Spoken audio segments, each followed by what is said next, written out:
should be going now, it looks like. Yes, broadcasting. Cool. Should get some music up. Let's do. I don't know. Toei's good. Um, yeah, the idea behind this stream is going to be Z-locks for Vorons, which I should pull a picture of. Um, Basically, the idea is a twist-in like a lock-together twist-in pair of T-nuts that makes it so that you have a way to hold your gantry steady while you're putting it together. I am in the process of building a Voron over there. I'm not going to pick it up because it's kind of heavy. And it's like, well, that seems like a good idea. I kind of need a way to hold the thing, so may as well just model my own because why not? Mostly, I just want to play around with some sort of progressive contact twisting stuff because there's a lot of I don't think I have any parts handy right now, but there's this really cool mechanism that the Voron uses for tightening the Z drives against their gearboxes. That basically, in the process of attaching the motor, you know what? I can just go find this. Let's go Voron Verso, boop, and show this off because it's a really neat mechanism that I'm sure they're quite proud of, as well they should be. No hidden objects. Don't want. Yeah, no ground surface shadows, please. So, Z-assembly, come in here. These guys right here, they twist into place. You're supposed to bolt this into the frame, which I can actually show here as well. These two bolts go into the frame, or this one goes into the frame with this on top of it, and then this guy goes in between, and you fold them in to place to get the correct amount of tension in your belts, which just clever as shit. So it's like, oh, I should learn how to design this sort of mechanism and use it more often. I think I would have been happier if they'd used an elliptical. It seems like they used just like a straight fillet, but it's the mechanism works well enough, and I'm just being picky for it'd be kind of cool to have the mechanism work a little better. So I need to go find some Toei to play. Let's just do the book about my idle plot of anxiety. And that's probably quiet enough that I won't get DMCA'd. Or if I do, the money will go to Toei, which is fine. Yeah, let's hop to it. I just realized I don't have any T-slot designs, so I need to go grab some T-slot. Or actually, what I'd like to do. Hang on, where did I put that? Bring this back up here.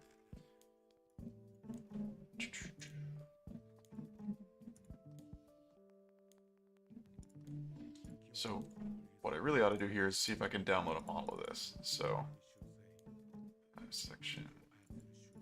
Can I just download this?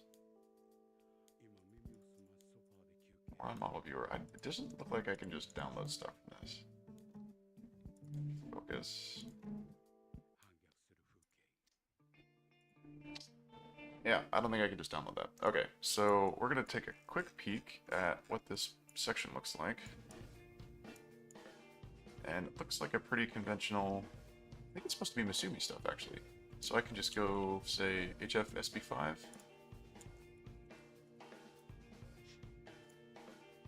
And then, hey, wouldn't you know it? That looks pretty good, but let's download a, please configure get your part number. CAD download, that's all I want, though.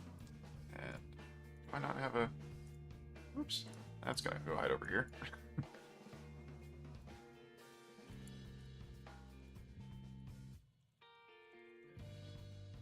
Nope, wrong password. Definitely use Bitwarden. Freaking fantastic password manager. And so many Masumi accounts that I really ought to shrink down.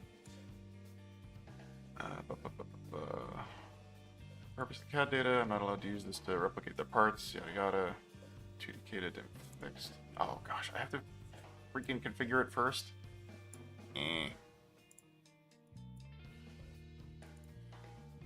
Okay, well I can do this over here then. This is a pretty common task for an engineer is, configuring your part from Masumi, because sometimes you just need like a funny shaped bracket, and Masumi is probably going to be cheaper and faster than whatever other supplier you want to get. And this might be freaking out because I granitize, I just 3D length, 300 length, remaining specs, add down mode. Yeah, that page is freaking out, but this one's working okay. So let's get native SolidWorks as well. Generating. I should make a folder for this probably. Which means I gotta go add projects. 4010. This is gonna be Voron Z-Box.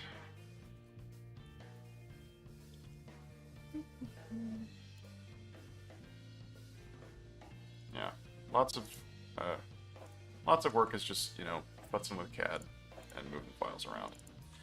But this should open up just fine and give me a reference. Cool. Okay. So now that I've got this natively in here, it makes it a lot easier to work with. We got 12 mils. Our floor is something weird. How deep is this? Okay, not something around. How deep is this? 4 mils. Okay. So we're gonna do. How do I want to do this? When I twist it into place, I want it to sort of to lock itself into place. Like it should be a pretty firm fit. So let's do a control sketch first.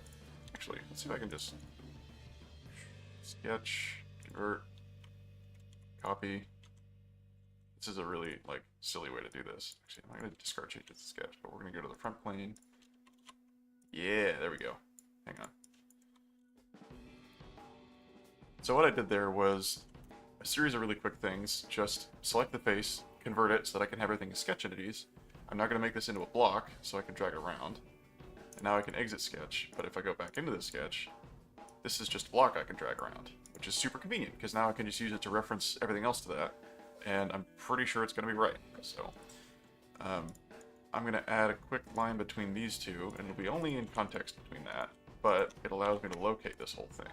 So now I have my X control sketch, and that lets me put my origin somewhere reasonable for one end.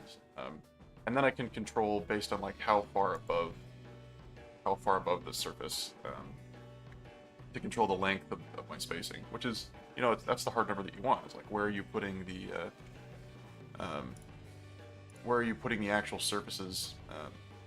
Hang on, streams bitrate. Don't show my secrets. It's lower than the recommended bitrate. 6,800 kilobps. Okay, hang on. Let me see if I can change this midstream. Probably won't let me change it. We'll find out. Apply. Yeah. Looks like maybe it's... I don't know. Hard to tell. So we've got the context sketch, and now what I'm going to do is... I'll probably... Let's just go back to the front plane and make up a quick... There's no one watching this, right? Just making sure that there's not anyone mistakenly thinking that there's something actually interesting happening here. The studio.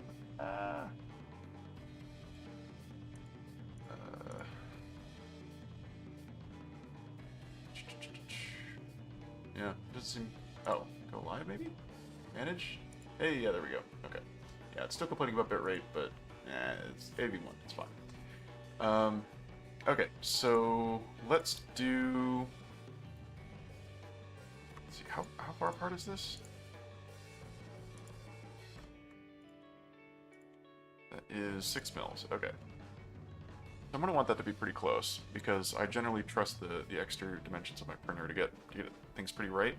So, you know what? If I just go with nominal, it's going to be pretty close. So, let's just go on nominal, I guess. I'm going to add an extra line up here so that I can reference things for centerline later and do stuff with centerline dims.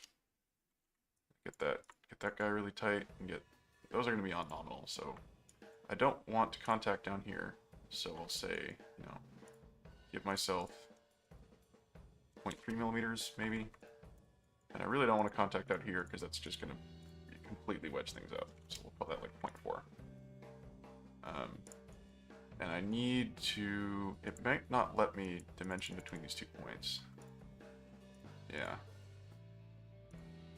But I can come back here and add a dimension, I think. Nope, can't make a dimension in a block. That works though.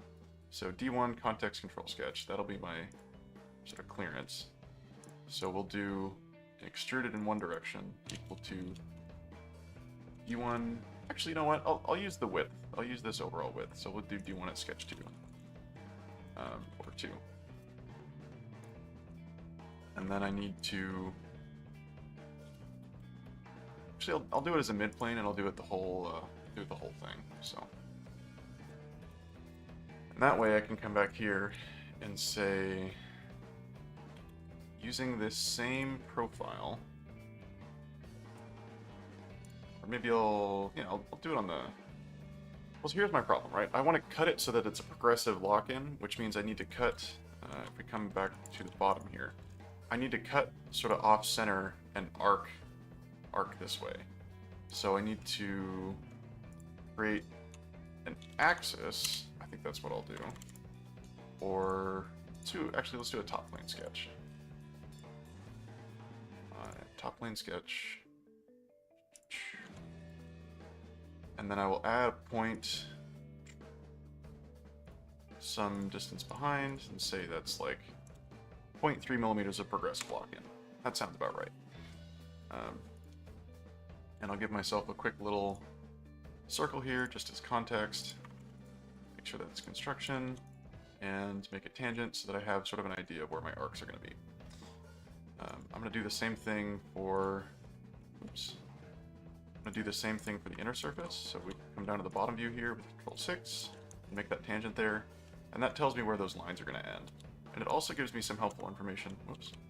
Gives me some helpful information about where... Just give myself a little line here. I can tell roughly what draft angle I'm going to have for this side of the, you know, we've got, what angle is this? 53 angle, or 53 degree angle approach, which should be fine. Like, my printer can handle that just fine. But now that I've got all that data, I can hop out of this sketch and say, give me an axis here. And, I need a point and a plane. So point and top plane. And we'll do a plane with that axis and parallel to the front plane. Parallel. It defaults perpendicular for some reason. Do a quick sketch on this. We're going to pull over. We're going to convert this sketch. I'm not going to use everything in it, but I think, well, actually, maybe I can just use everything in it. Yeah, let's try revolved cut, 90, axis of revolution, pick the axis, flip the direction. I'm not 100% certain I can flip side cut. Oh, yeah, that's gross. Okay, that didn't work. I kind of want to do this the lazy way, which is just select everything and say offset entities by like 10 mils. And then, oops, that broke. Selected contours, it just work. Sketch is open, self-intersecting your, oh, that's right, okay, hang on. Forgot that it can't intersect the center line. So we're just gonna do pop quick line up here, pop quick line down there, trim the rest of that off. Oops. Open, self-intersecting. Yeah. Oh, wait. I need to chunk this one too. Or actually, let's. If I make that construction, then it probably complains less. Yeah, buddy. That's what we're talking about.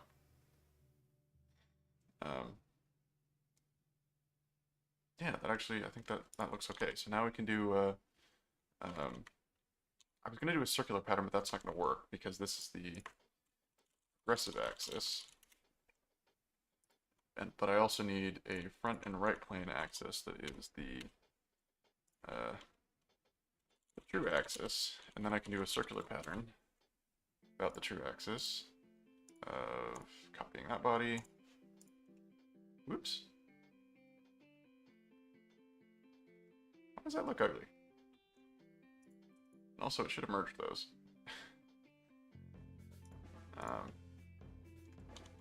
Just do it quick combine because I'm lazy. Whoops. Did it subtract them? Oh yeah, it did. Okay. Add. There we go. Okay.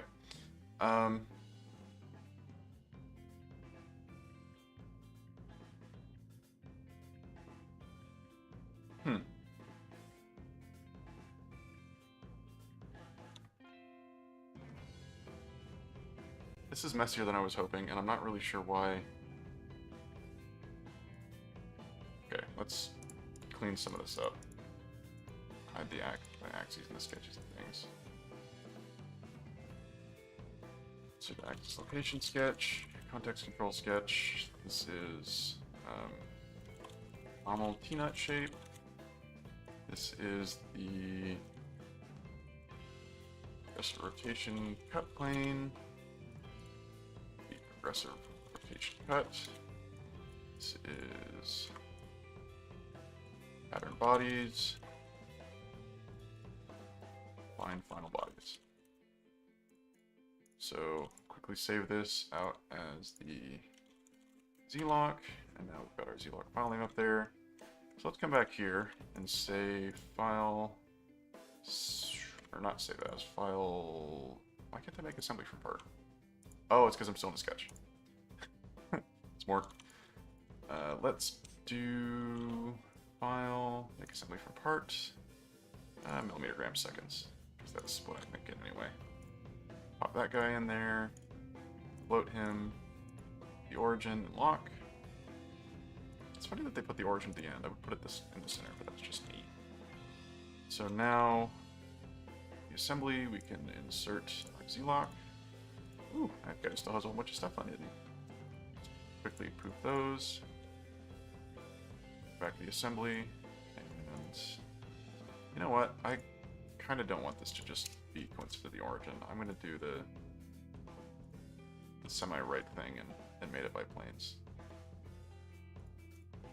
Right plane, and then a quick, it's symmetric? Symmetry plane, that front plane, I would like these two to be symmetric about it, to put my origin in the right spot. So, come out of that and say origin, or where's the origin? Yeah, origin's in the right spot now. So, now I can make this guy up here, and I can say put your top plane parallel with the global top plane, and put your origins together, and do not align them. What? Oh. Oh, wait, I can't make the origin because your origin is not... Right. Okay, origin and front plane. Z-lock, front plane... sorry, no, origin... Origin right plane? Yeah, okay. Now we're in the right spot. Now we have something I can just kind of rotate around in here.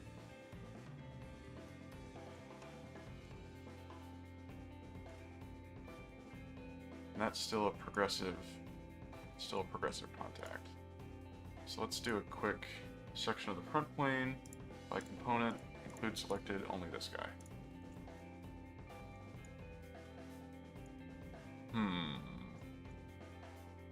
Oh, this top cut doesn't need to be a progressive cut. That's what it is. Okay. I mean, it does eventually end up contacting, but it doesn't need to be progressive to start.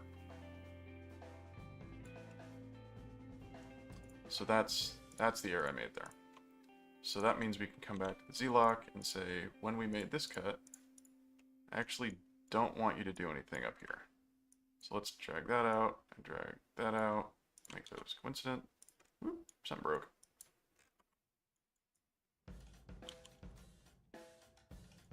Let's quickly cut those off. Make those, gosh, okay. You have to drag them off first to break the coincident links, and that tends to make things ornery. I'm just going to break these two links, and we're going to make these two coincident anyway.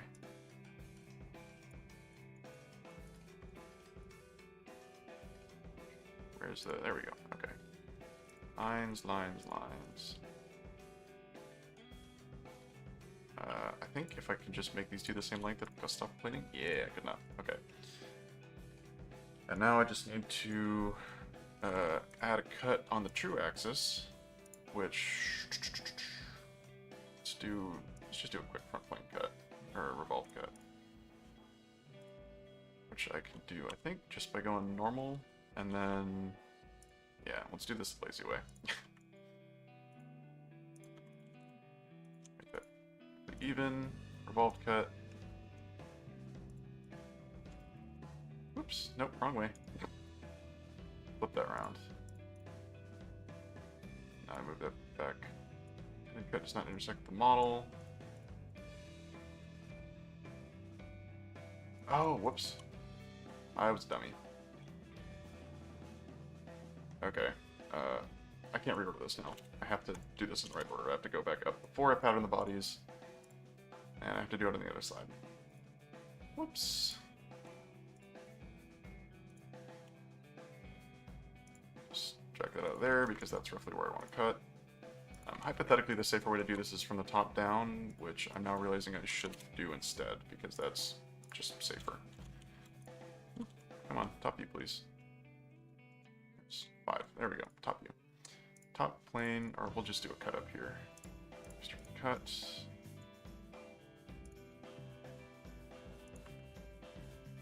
I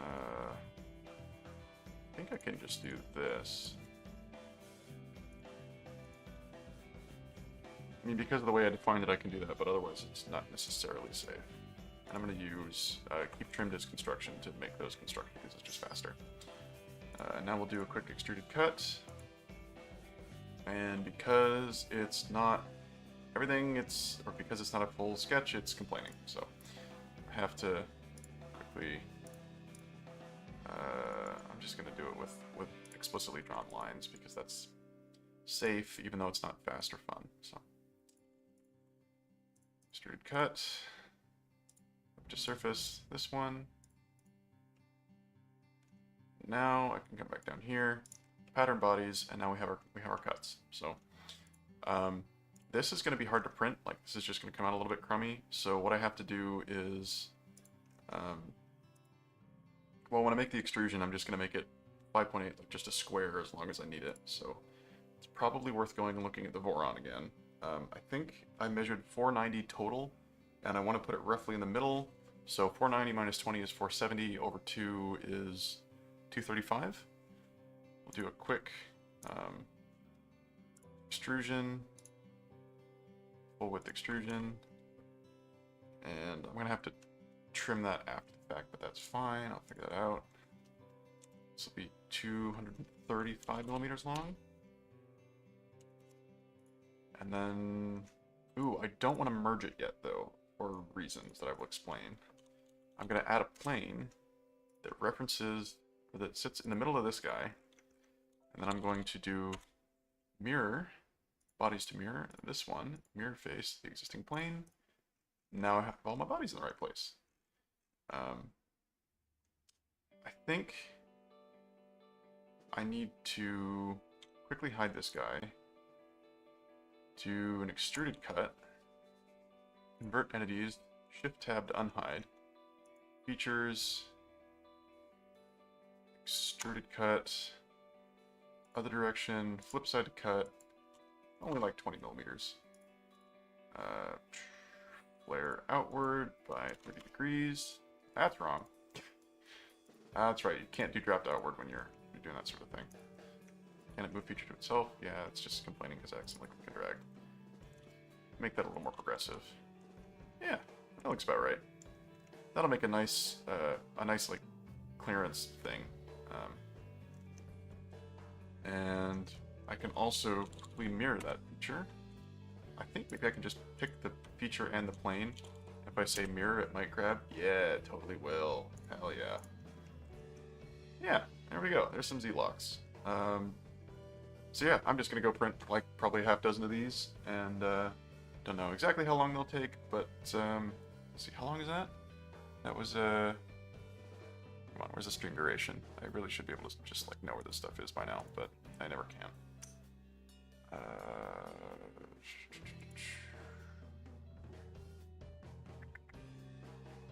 sworn there's like there's a thing in OBS that tells you how long you've been going.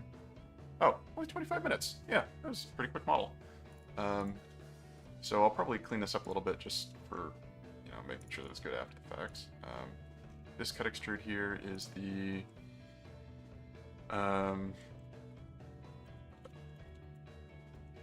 non-progressive patient cut. This is the, oh yeah, duplicate blocking net. That's what I'm going to call it. Combine final bodies, or actually unify nut bodies, and then this is the shank extrusion. This is the shank midplane. This is the nut body. This is the shank chamfer, and this is the shank chamfer mirror. So this is a whole bunch of shank features, and this is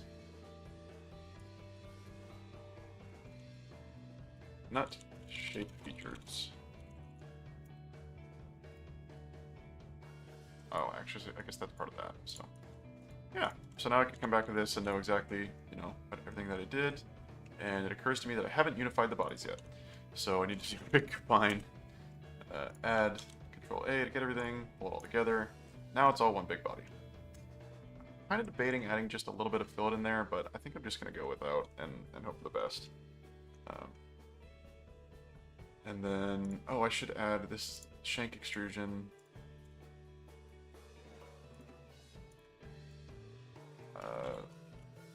Length control. That guy's,